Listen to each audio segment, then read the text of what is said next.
The hearing will come to order. Welcome to the Ways and Means Oversight Subcommittee hearing on the Department of Labor's Fiduciary Rule proposal.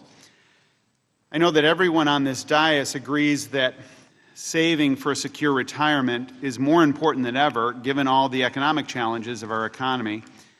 Last April, the Department of Labor issued a proposed rule that would drastically expand the definition of a fiduciary. The administration says this is a regulation that will protect people from bad financial advice, and while that's a good thought and an objective that we can all support, but you know what they say, the road to hell is paved with good intentions. And so the reality is that this regulation would prevent many people from getting any investment advice at all. And that's because the rule would essentially hold anyone giving retirement advice of any kind to the standards of a fiduciary, with all of the legal implications and the complexity that that entails. And the reason we don't have such a standard right now is because it would make it extremely difficult for people to access financial advice without having to pay costly fees.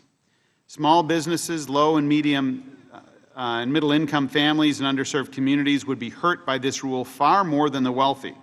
That's because the majority of small investors use financial advisors called broker-dealers who typically work on a commission basis instead of charging fixed fees up front. Brokers are a major provider of retirement investment advice, and although they're not considered fiduciaries, they're held to a high standard which requires them to provide advice that is suitable for their clients' financial interests.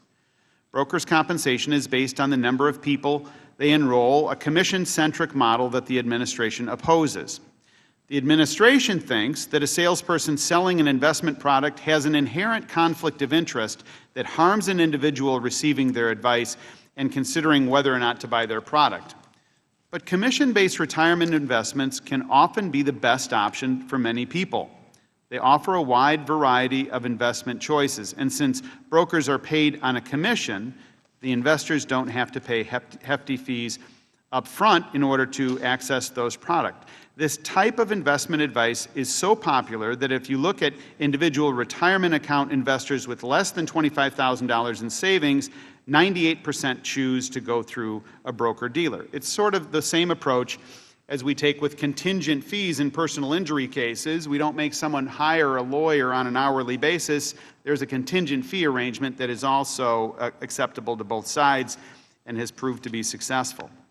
Under the proposed fiduciary rule, commission-based plans would be virtually eliminated. There's an exception if the advisors and their clients enter into a so-called best interest contract, but this adds a layer of complexity for individual investors and creates a legal and financial liability for investment advisors that will have serious consequences on access to competent and affordable financial advice. If the fiduciary rule is implemented, small investors will have two choices. The first choice, which the administration is encouraging, is using automated computer programs to invest. I mean, spare me. This may work for some, but many people want to talk to a real person and get individualized advice on how to invest their hard-earned money. A computer program is a poor substitute for a qualified financial advisor who can understand a person's unique circumstances and personal financial goals and provide in-person advice. The second choice is, under the rule, would be a fee-based model where the investor would be responsible for paying set fees for financial advice. These fees can be significant, and even a 1% fee adds up quickly if it's charged every year, but it gets worse. The smaller the account, the higher the fees. And if the rule is implemented, millions of people who are currently commission-based accounts, they would have to start paying fees to get the same type of financial advice they currently get for free. In putting forward this fiduciary rule, the White House is relying on a study by the White House Council on Economic Advisors, which claims that the conflicts of interest in retirement advice result in 1% losses for investors each year, or $17 billion in lost investment earnings annually. But expert review shows this study is fundamentally flawed. For example, the study assumes that broker-sold funds are underperforming when in fact the data suggests that they outperform similar funds. The White House study also doesn't consider the fact that retirement advice may actually be helpful and increase the value of an investor's retirement savings, a severe analytical flaw that runs contrary to just plain common sense. For helpful advice, the study calculates no financial benefit. The Investment Company Institute, which will testify today, estimates that the fiduciary rule would actually result in investors losing more than $100 billion over a 10-year period because of increased fees and lower returns on their savings.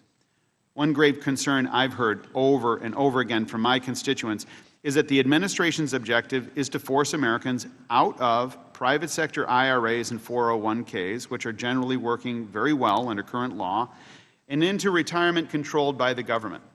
This administration's own regulations, as well as public comments, have made it clear that they don't want Americans to control that much control over how to invest, which investments to choose, and when to draw down their accounts. In the same speeches and press releases touting the fiduciary rule, the administration is boasting that it will soon create new federal rules allowing state and local governments to create so-called secure choice pensions run by government officials with a mandate for private sector employers to enroll their employees. I say this so-called secure choice on purpose because I'm from Illinois. Under these plans, workers would be promised pensions at retirement, but they'd lose them if the government officials running the plan weren't able to meet the investment returns they promised. And that's not just a hypothetical. After years of unrealistic projections and underfunding, pensions in Illinois are in crisis, and the same is true in states all across the country. Given the extent of the mismanagement and underfunding of existing public pension plans, which are underfunded by some $4 trillion, I can't think of a better way to undermine the retirement security of Americans than to push them out of the private sector and into government-run public pension plans that are absolutely failing working families today. The administration claims that the fiduciary rule is necessary to save small businesses and families from bad advice and protect them from the big bad financial industry, but most people who are saving for their retirement are pretty happy with the choices they have right now on access to investment advice. I'd argue instead that the fiduciary rule puts the government in the driver's seat, allowing bureaucrats to pick and choose how people invest their paychecks. And what we should really be focusing on in this whole situation are on Americans who aren't saving for a secure retirement adequately or aren't saving for retirement at all. We should be doing everything we can to encourage savings for the future, not passing regulations that makes it harder for people to do so.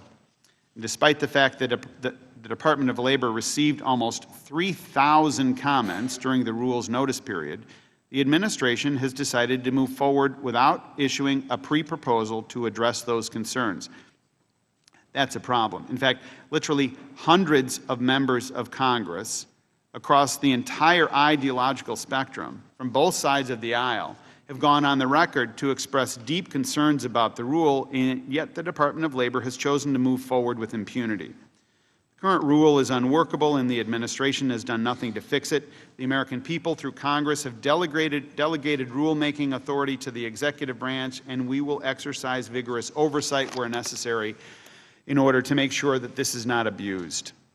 I was reading through the comments the Department of Labor received on the fiduciary rule proposal from industry, small businesses, and small investors, and I'd like to end my statement with one of the comments that stood out to me, submitted by Dorothy Coleman from Hockley, Texas. She wrote, "It's my money, I was smart enough to save it, and I'm smart enough to know how to spend it or save it in my retirement. If only the administration agreed." I'd like to recognize Mr. Lewis for his opening statement.